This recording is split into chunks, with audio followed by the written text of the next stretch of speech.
Hello mga guys, mayong buntag kaninyong tanan. Today is Sunday. Mao na ni ang adlaw karon sa pagkabanlaw sa atong Ginoo mga guys, no?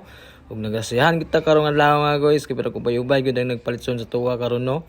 Ug kani makita inyo mga guys nga medyo bugat kay atong naong ani mga guys tungod kay sayo kita nagmata ganina kan nagluto ta sa mga pagkaon pas tong karinderya, no?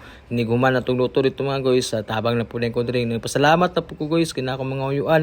Naabot sila gahapon kay kung wala na maglisod gyud ko mga guys, no? Di kabalo magyud ko mga guys kadaghan ko magpalitson karon kay labi na kay nagay magpabunyag karon non mag-celebrate pud sila mga birthday. Ang uban pud karon mga guys nangaligo, no? Kay lagi nag-celebrate sila mga unsa bakahana diha. Ug nagpasalamat ko sa Ginoo pag-usab mga guys tungod kay gitagaan pud tanyag blessings karon nga dagdag ginatong litson mga guys, no? Sa katong mga solid na mga customer mga guys, no? Nga walay paglubad gani salig gyapon diri sa atong negosyo nga ginagmay, no? Diri sa litsonan, no? So salamat kayo sa inyo, shout out sa inyo tanan. Og ginahinay lang sa pagkaon sa mga litson mga guys, no? Amping mo kanunay. God bless you all and happy Sunday. Thank you.